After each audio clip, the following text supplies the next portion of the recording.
Okay, welcome back to our second part of discussion in our semantics class. Kita akan lanjutkan. And the topic is still about a sense. Jadi masih bicara tentang sense. Dan ketika sebelumnya kita sudah bicara tentang analytic sentence, synthetic sentence, contradiction, synonym, dan sejenisnya yang meaningnya merujuk kepada hal yang sama seperti paraphrase. Kali ini we are going to talk about the continuation. Kita akan bahas tentang lanjutan dari materi yang sebelumnya. Jadi ketika sebelumnya kita bicara masalah sinonim, the next part kita akan bicara yang namanya antonyms. Oke. Dalam semantics ya, still about the sense, berkaitan dengan sense of a word, ada yang namanya antonyms. Antonyms itu yang kita kenal ya. Antonim, pokoknya antonim, meaningnya berbeda.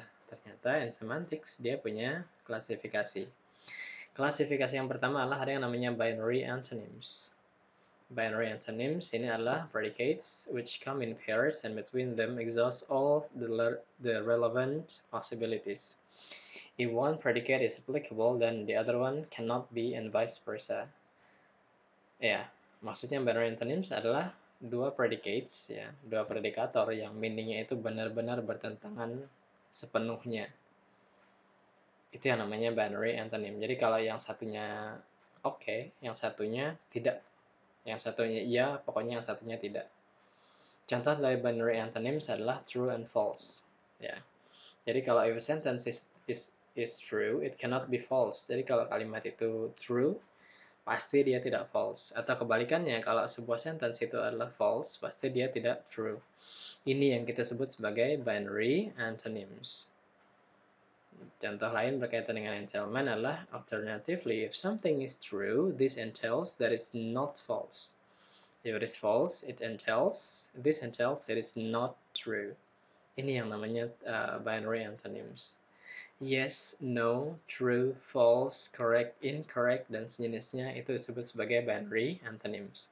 Dan ketika kita punya binary antonyms, ini dalam bentuk kata sifat, maka kata sifat itu tidak boleh digunakan untuk membuat comparison degree. Ya, tidak boleh dibuat dalam bentuk comparison degree, misalnya true and false. Tidak ada yang namanya truer atau more true. Tidak ada yang namanya lebih benar atau lebih salah. Kalau dia benar, berarti dia tidak salah. Kalau dia salah, berarti dia tidak benar. Pilihannya hanya itu. Remember ya, ketika kita punya yang namanya binary antonyms, maka ini tidak boleh digunakan untuk membuat comparison degree in English sentence. Ya. Kenapa? Karena dia adalah binary antonyms. Tidak ada levelnya. Pokoknya kalau tidak ini. Jadi tidak ada yang lebih benar, tidak ada juga istilah yang lebih salah. Salah ya salah, benar ya benar. That is binary antonyms. Oke. Ini contohnya, mana katanya yang binary antonyms. Oke, ada same, different, dead, alive, married, unmarried. Nih, terus bagaimana dengan love, hate? Nanti akan ada pembahasannya. Jadi remember yang namanya binary antonyms adalah dua hal yang memang murni pertentangan. Oke. Nah, yang selanjutnya adalah ada yang sepertinya antonim, tapi ternyata they have relation. Ya, jadi ketika if a predicate describes, masih berkaitan dengan antonim tadi, a relationship between two things or people, and some other predicate describes the same relationship when the two things or people are mentioned in the opposite order, then the two predicates are converse each other. Ya, jadi ada jenis antonim yang kita sebut sebagai converse. Contohnya adalah parent and child. Anak dan orang tua. Itu masuk ke dalam kategori converse. Dia bukan binary. Kenapa? Karena dia dihubungkan oleh relationship.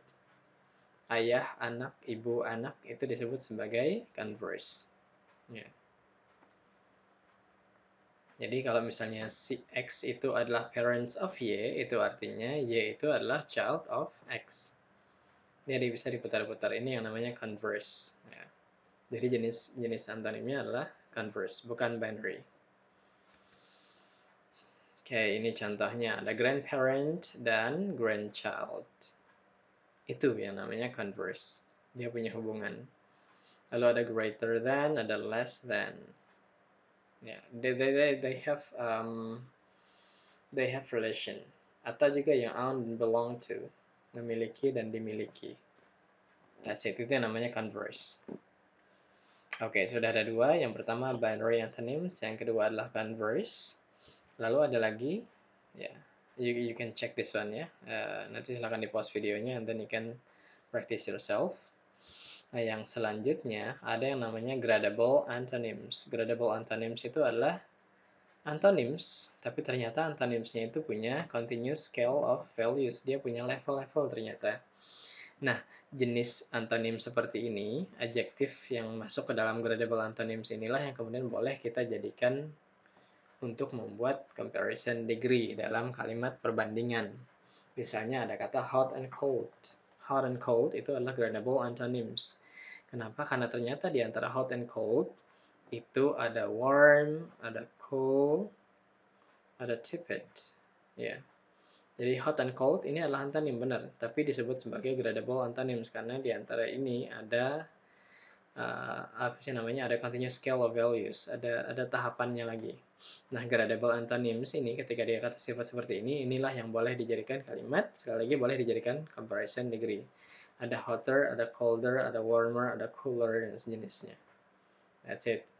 Ini yang disebut sebagai gradable antonyms. Dia antonim, tapi di tengah-tengah antonim yang itu tadi, dia tidak murni sepenuhnya bermusuhan karena tengah-tengahnya ada levelnya.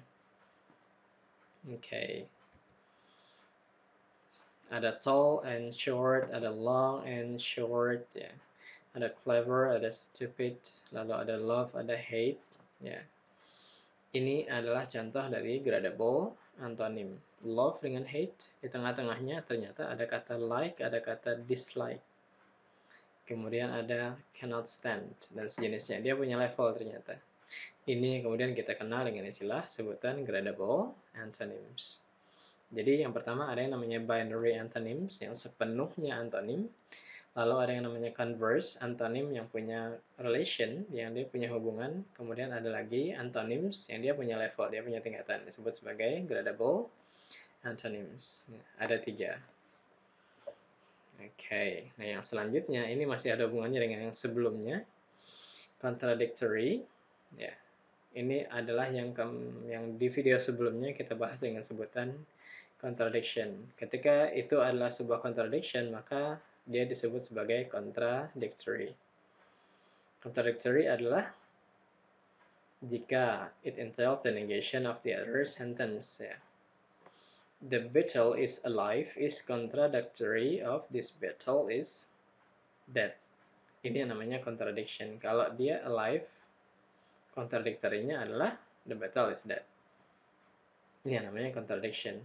Jadi kalau misalnya kita mengatakan the living beetle is alive, itu adalah contradiction. Kenapa? Karena ketika ada yang mengatakan the living beetle is dead, ya, itu yang disebut sebagai contradiction. Kenapa? Karena meaning di dalamnya ada yang contradictory seperti ini. Oke, jadi contradictory itu adalah negasi dari bentuk kalimat yang sebelumnya.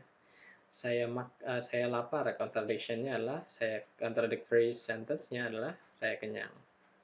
That's it. Oke, nah balik ke dalam yang sense ini tadi, ada yang dinamakan ambiguous. A word or sentence is ambiguous, ya, when it has more than one sense. Ketika sebuah kata, frasa atau kalimat itu dia punya lebih dari satu sense, maka dia disebut sebagai ambiguous. Contoh kalimatnya adalah we saw her duck is a paraphrase of we saw her lower her head and of we saw the duck belonging to her. Jadi kata we saw her duck ini dia punya meaning. Kita bisa mengatakan we saw her duck. Kami melihatnya menunduk.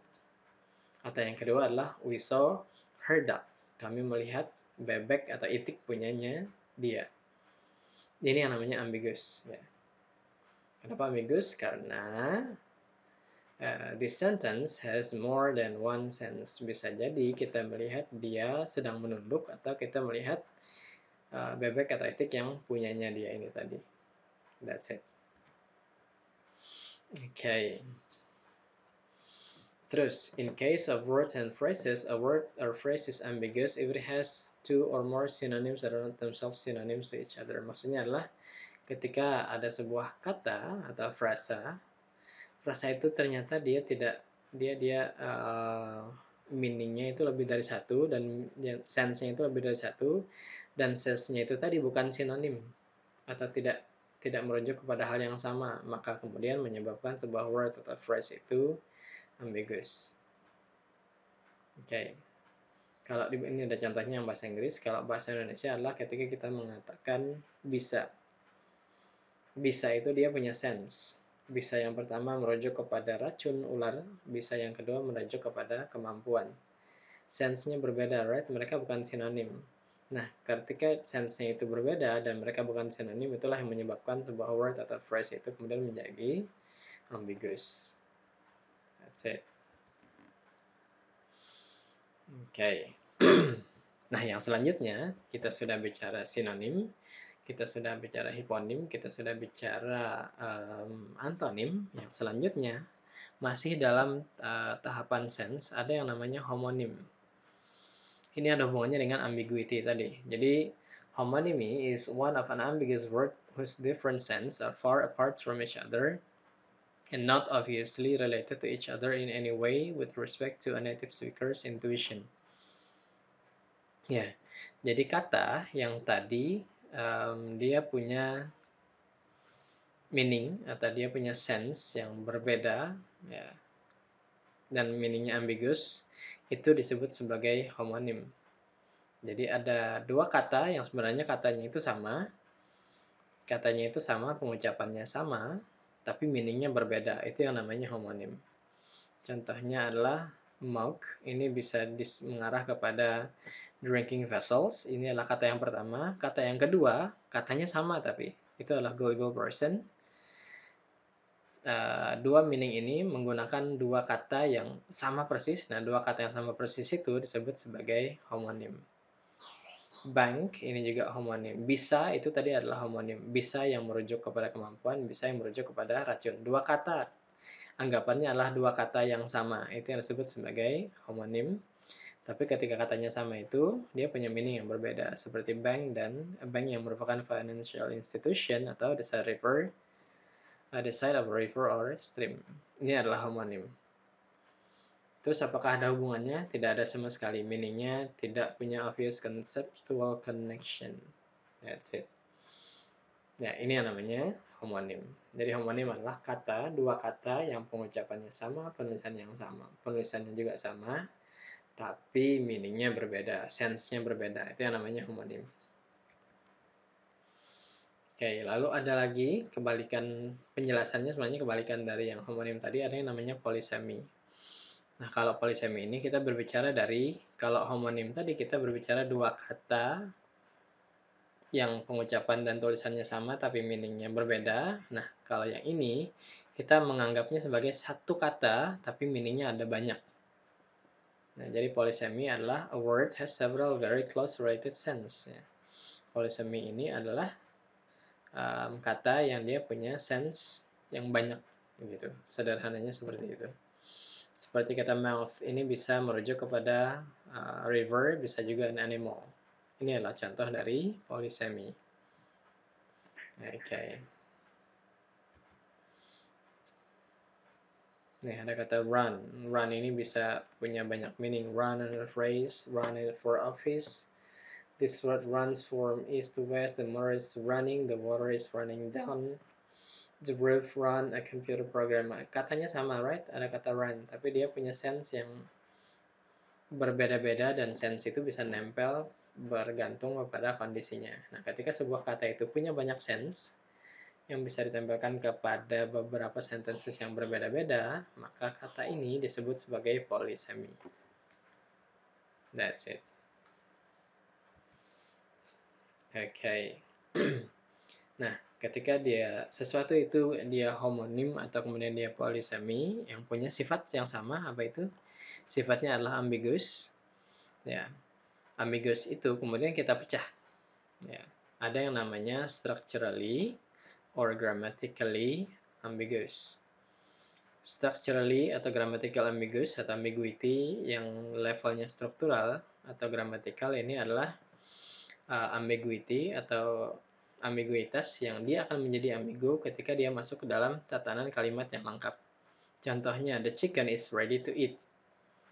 The chicken is ready to eat ini disebut sebagai grammatically or structurally ambiguous. Dia jadi ambigu karena kata-katanya disusun menjadi kalimat. Ini kalimatnya bisa berarti the chicken, ayam itu sudah siap untuk memakan sesuatu, siap untuk makan ya. Kalimat yang kedua, meaning sense yang kedua adalah the chicken itu, chickennya sudah siap dimakan, artinya sudah matang. Ambiguous karena is ready to eat-nya ini ya, dimasukkan ke dalam kalimat the chicken is ready to eat. Ini yang namanya structurally or grammatically ambiguous. Ada yang namanya lexical ambiguity. Lexical ambiguity ini karena katanya tadi adalah homonim atau katanya adalah polisemi. Katanya hanya dari katanya saja itu sudah membuat ambigu. Kalau yang ini ambigunya ketika dia masuk ke dalam kalimat ya. Karena susunan kalimatnya dia menjadi ambigu.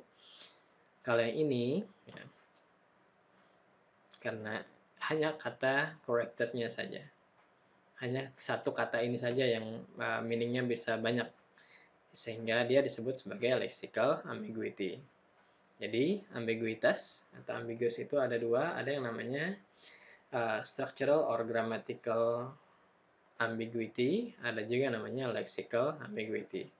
Ini ketika dia masuk structure, ini ketika kata tersebut punya meaning lebih dari satu. Okay, that's it. Nah, ini adalah summary-nya. You can read this one, mulai dari binary antonym, converse, gradable antonym, dan sampai pada yang terakhir tadi berkaitan dengan ambiguity. You can pause this one. That's it. That is the end of the discussion atau penjelasan berkaitan dengan the concept of sense. Ya, ada yang ada hubungannya dengan sense dalam semantics. So, I think that's all. Kita cukupkan dulu untuk video penjelasan berkaitan dengan sense. Mudah-mudahan the video is useful, mudah-mudahan bermanfaat dan bisa memberikan pemahaman. And I think that's all for this video. Thank you for watching and good luck.